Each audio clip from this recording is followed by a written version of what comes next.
Hi, my name is Wendy Medeiros. I'm an occupational therapist, certified hand therapist, and a TFCC researcher.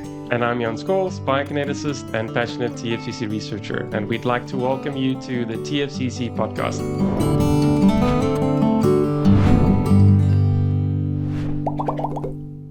If you go on Amazon or Walmart and you look for a wrist brace and you type in wrist brace or wrist pain or TFCC tear, brace or support, you get hundreds of options available to you today.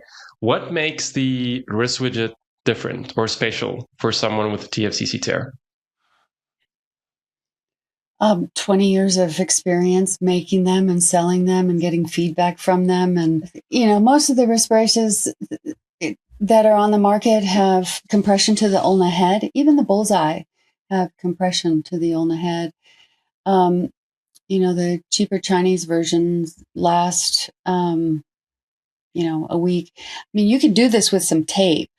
Just tape gets expensive and it rips the skin up. But if you're looking at braces that cross the wrist, that affects your wrist function for sure. You can't move your wrist, which is a bummer if you have this tear, but there's really no need to immobilize the wrist. You just need to squeeze the two bones together. There's really thin ones that don't do any compression. There's elastic ones that if you tighten it too hard, it makes the hand go numb.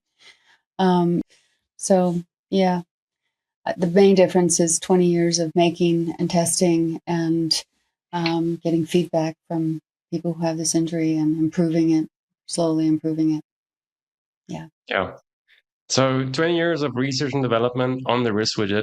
What does a WristWidget do for a TFCC tear? So we know it's different than most braces on the market, right? Yep. There's not really any other brace that can do what a WristWidget does.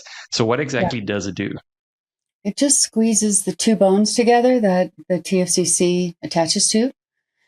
And it does that with a non-elastic strap. And it doesn't compress the ulna head. When you push down on this bone, you're essentially stressing the TFCC. And you want to squeeze them together and hold them there for a period of time. And you want to do it without hurting anything. You don't want a rash. You don't want your hands to go numb. You don't want your wrist to be immobilized. You don't want your elbow to be immobilized. You don't want it to irritate your skin. All of it. And you have to hold it there for a while. The main function of it is just it's a stitch that holds the two bones together and allows it to heal.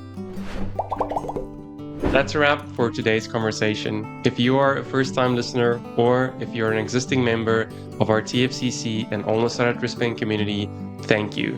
You can support our journey in sharing information about the TFCC and ulnar-sided wrist pain by following us and subscribing to our YouTube channel, as well as following us on all of our social media platforms.